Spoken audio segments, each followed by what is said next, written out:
Hi, I've been getting this strong call to review the lessons in A Course in Miracles. I've been following the calendar lessons throughout the year, so I'm in my last days of finishing those up. What's the date today? Oh, tomorrow's New Year's Eve. Okay, so 2 more days and I'll be done with the calendar lessons, and I'm just going to start them right back up again. But I have been given the call to do a multi-day review of all the lessons in A Course in Miracles. So it's the workbook. There's a workbook for A Course in Miracles. So spoiler alert, if you haven't done the lessons, you're not supposed to do more than one per day. So there's your warning. But yeah, if you have done all the lessons, this just goes right back through it. And when I've heard other people doing it, I found it so helpful, and then I started to get the call to do it myself. Okay, so lesson 1. Nothing I see in this room or on this street, from this window, in this place, means anything. So thank goodness. What a burden. What a burden gone. All the surface meaning that ego would give to any picked out as separate part of the illusion we're looking upon doesn't mean anything.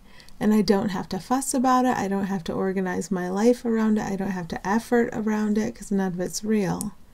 But Spirit is here. The light is here to carry us through whatever remains of our perception of illusion. So that's good news. Lesson 1. Lesson 2. I have given everything I see in this room, on this street, from this window, in this place, all the meaning that it has for me. Yes, I have, because I invented ego, and anybody can say that, just kind of waking up to what ego is and what ego isn't.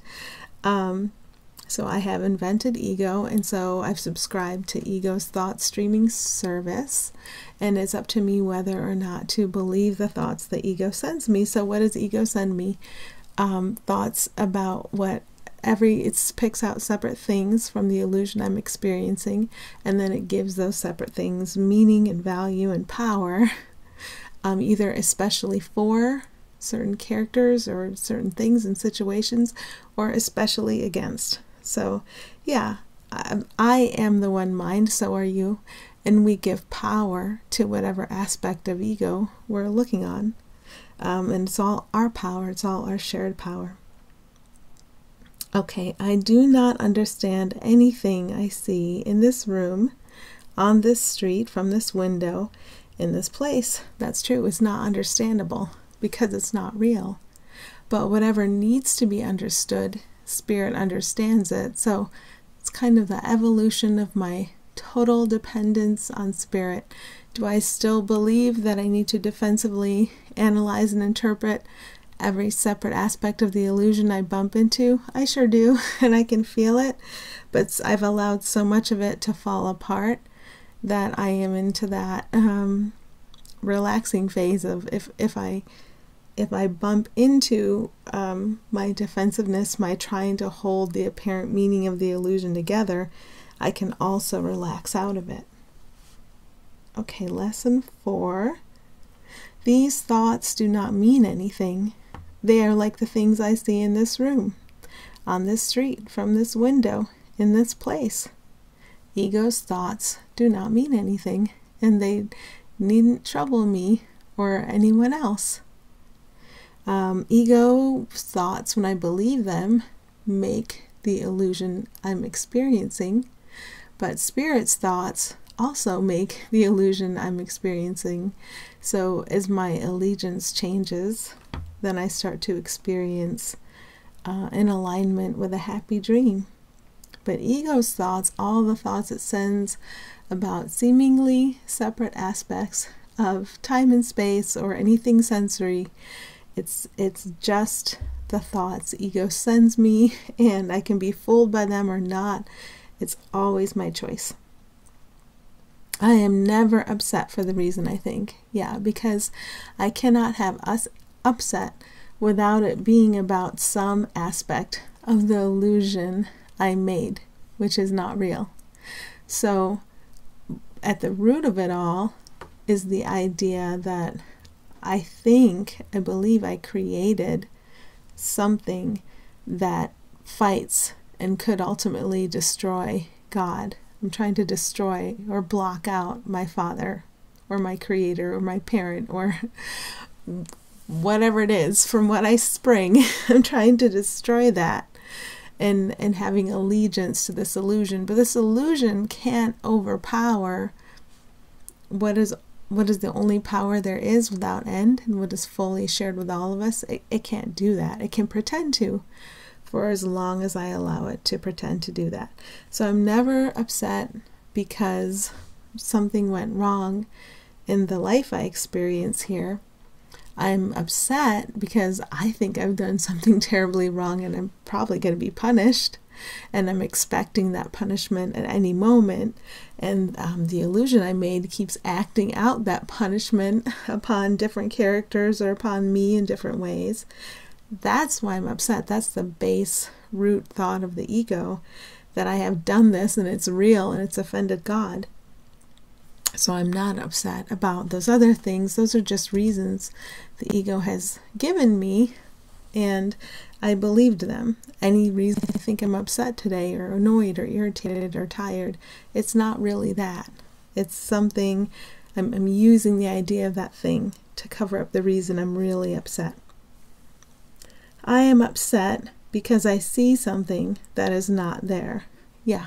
If I were just aware of where I truly am right now, at home in heaven with you, with no problems and no illusions, I could not be upset. But because I'm hallucinating, I'm upset about that. I'm upset about the effect and the power I think the hallucination has. Really, it doesn't have any power. The power belongs to the one Son of God. Let's see, maybe I said that wrong, because what the mind makes is powerful. It's a powerful mind. The mind of the Son of God is a powerful mind. So we're not going to discount that, but what's here to undo what I made up is the ultimate power. It has the final say. In the end, all the illusion I've made up here does get undone. So I can recognize that inevitability and take comfort in that. Okay. Was that lesson 6? Yeah. Lesson 7, I see only the past. So every aspect of time and space is just the past. And when I say the past, I mean it never happened. So all illusion is the past. All illusion never happened, but it seems to be happening now. And that's okay, because we have spirit, and spirit's going to guide us through and out of what we're perceiving. Okay, lesson 8. My mind is preoccupied with past thoughts. So as long as I'm perceiving and experiencing time and space, I'm hooked up to this feed of ego thought. And so what is part of the mind training of A Course in Miracles is I learn to hear ego's thoughts and then seek a better source for thought. To know that ego thought is just past thought, and it just analyzes and gives meaning and value to separate aspects of the illusion that aren't actually real, that aren't the ultimate shared benign power that's available to all of us now. So I learn to turn to spirit. I learn to turn to spirit as the source of my thought. And these lessons of A Course in Miracles are kind of like spiritual starter pack. You know, if you want a thought from spirit, then just look at whatever lesson you've been focusing on. My mind is preoccupied with past thoughts. Start with that. That's a thought of spirit. And you are a thought of God. Focus on what you really are, even if you don't know. I'm going to focus on what I really am. And don't let the ego answer that for you. Ego is going to give you a lot of positive and negative and back and forth and opposites. But what are you really? Or take a spiritual starter thought, one of the lessons from A Course in Miracles, and from that focus, then inspiration comes during our day to guide us through what we're experiencing. Lesson 9, I see nothing as it is now. True. Because nothing real is of time or space. And if we're talking about physical sight is not now. Physical sight is the past. But then spirit allows us or enables us, assists us in recognizing inner sight or vision. We're just going into what we really are and resting there. And that sight is not from the past. That sight is now. So spirit gives us substitute sight. Okay, lesson 10. My thoughts do not mean anything.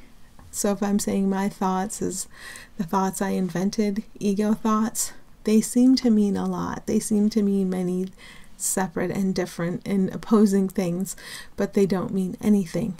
And when I can recognize they don't mean anything, then I look deeper for the meaning. And there's spirit past any meaning ego has given, any thought that is sending to me. If I know it doesn't mean anything and I look beyond it, I look deeper, here's spirit. And then spirit can tell me what's really going on and can tell me what I should do, where I should go, what I should say.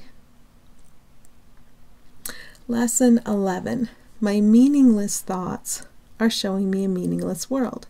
So a thought is like a block that you would use if you were a child building something with blocks. Each thought is a block in what you're building. So my experience can be built out of ego thoughts, but increasingly my experience can be built out of spirit's thoughts. And spirit's thoughts make a happy illusion, a happy dream. So ego thoughts show me a meaningless world. But as I start to set ego thought aside and accept spirit's thoughts make a happy illusion where what's overwhelmingly obvious to me is that everything here is harmless. Nothing can hurt anyone. I'm fully aware of what everyone is, the one joined, loving, lovable mind of God's child, and nothing of time or space. And I'm fully aware of that, and I'm fully aware that nothing can harm me or what I call anyone else. So yeah, ego thoughts show me a meaningless world, but as I look beyond, in our mind training, we get taught to make a happy illusion or a happy dream. I am upset because I see a meaningless world. Yeah, I can't be upset about anything real. That doesn't cause upset. Upset is of the ego. It's another illusion. Being upset is another illusion. It's like a separate contracted being in a contracted state, which we can't be. We can't be contracted and we can't be separate, but can we imagine such a thing? Yes. So when I'm upset, that's what I'm imagining, and I'm using ego thought to imagine that. Okay, lesson 13. A meaningless world engenders fear. So if I'm fully aware of where I actually am, in heaven with all my divine siblings, perfectly safe, held in love forever, there is no fear. Fear doesn't exist.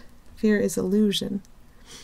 But I made a meaningless world with ego thought. And in this world, I am both separate and vulnerable, and so is everybody else, and there's fear here. So the illusion of fear is here, and it's because of the illusion that I made with ego thoughts. And again, anyone could say, I made this illusion, because we're all the same one. So when you wake up to what you're doing with thought and the cause and effect of thought, anyone can say, I made ego, I made the illusion, I made this up. Okay, let's see where I am. Lesson 14. God did not create a meaningless world. This is true. The meaningless world is my invention, and I can let go of it. And that's what A Course in Miracles teaches us how to do. We've scared ourselves silly with this meaningless world we made, where I'll just take responsibility. With the meaningless world I made, I've scared myself silly with it. And I need a lot of help to set it down, to be taught how to make a harmless world. And then once I've made the harmless world, there's there's no value in it because I have actually been at home or like in a coma, you know. I just wake up out of that illusion. I don't need the happy illusion to exist in forever because I'm already existing forever in God's love. So I just wake up out of that illusion. Okay, lesson 15. My thoughts are images that I have made. Yes. Images can be separate and in opposition to one another and can affect each other especially positively or especially negatively, and that's what I made. But behind that is the light, and that's what A Course in Miracles teaches me to focus on as the real thing that's here. I have no neutral thoughts. All the ego thoughts I invented conflict with each other in various ways, or agree with each other, especially in alliance against other thoughts. And yeah, the thoughts are just engaging in fisticuffs with each other all the time, going back and forth, having a good old time being opposite to each other, and they're meaningless, and they're not my real thoughts. So there you go. When I notice that I am having a reaction, it's because I've believed one of these thoughts that can't be neutral, and so it disturbs my peace. I am peace, you are peace. Peace is the only real thing. But when something seems to disturb our peace, it's a thought about an illusion. Okay, I see no neutral things. How can I see neutral things if none of my thoughts are neutral? And here I would speak as ego.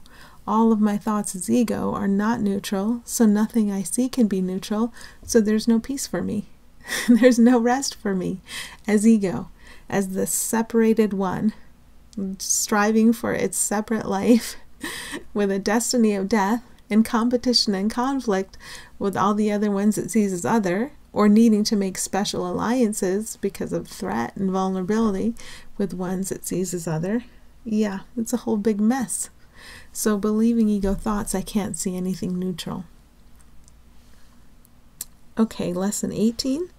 I am not alone in experiencing the effects of my seeing. Well, who is with me here? All the ones I call other.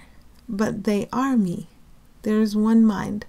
We're all joined in one mind. We can pretend and refer to separate minds because it helps us along the way to not try to take too much of a leap away from where ego put us. But really, we're all here in one mind together. And when I learn to focus upon the light, I share that ability with everyone I call other. When I learn to see you as the light, I learn to experience myself as that light, that goodness without opposite. So the effect, in a very beneficial way, is shared. The effect of focusing on what's real is shared. I am not alone in experiencing the effects of my thoughts. So conflict in, conflict out. If I believe conflicting thoughts within, which I still do, I'm going to see conflict without. I'm going to see you outside of me because you're my mirror. Also believing conflicting thoughts. But when I develop a commitment to accepting the thoughts of spirit, or going with the flow of spirit, or flowing with spirit's guidance, then I also see that in you because you're my mirror. Okay. Did I just say I'm not alone in experiencing the effects of my thoughts? 18 was I'm not alone in experiencing the effects of my seeing. I'm not alone in experiencing the effects of my thoughts. I experience what I believe. How do I know what I believe? What am I experiencing? That shows me. Okay, lesson 20. I am determined to see. So I, as my true self, know I have fallen into a bad dream, and now I'm determined to see. I'm determined to set down what is unreal and to remember what is real. Thank goodness. Okay, lesson 21. I am determined to see things differently because I've seen physically and then in my interpretations in my mind on the basis of conflict. And now I can learn, I can be taught to see on the basis of wholeness, on the basis of goodness without opposite, on the basis of your goodness without opposite, on the basis of our eternal harmony. And that is such a relief, such a relief. So yeah, there we are. Okay, how far did we get? We got through lesson 21, and I think I'll stop there and do another one. I'm not going to predict when I'll do another one because I know myself too well, but I'll do it when I do it. Thank you.